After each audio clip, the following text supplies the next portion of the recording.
मोहम्मद रफ़ीक जनाब गरीब आदमी है मैं। तो पहले मैं सिर में नहीं करना सर, टाइफाइड एक दो ही है, बुखार हो गया, उस वक्त पट्ठे कमज़ोर हो गए, तो मैंने फिर ला के बह गया। टाइफाइड ने पट्ठे कमज़ोर बुखार हो जाता, तो बच्चे ही पालने ने, इस करके मैं दरवाजे ला के बह गया। गरीब आदमी है मैं, अपने बच्चे आप ही पालने पैंदे ने, तो अपने बच्चे पालने से मैं बूहे के ला के बह किसी के हथ नहीं फैलाना देना।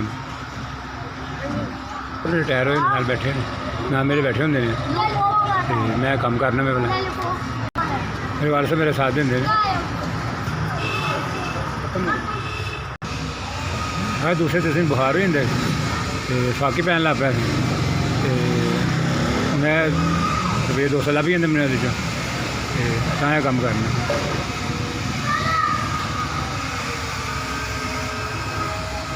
कमानी बहुत बड़ी मुश्किल हो गई थी, तो मेरे को जो है मैं तो ला बैठा हाँ, तो बच्चे रोजी कमाना।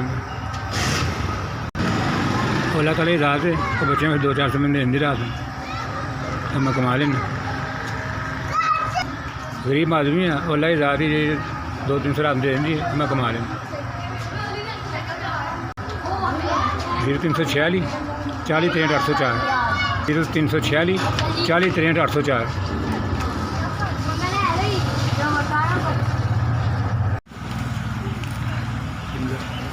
तीन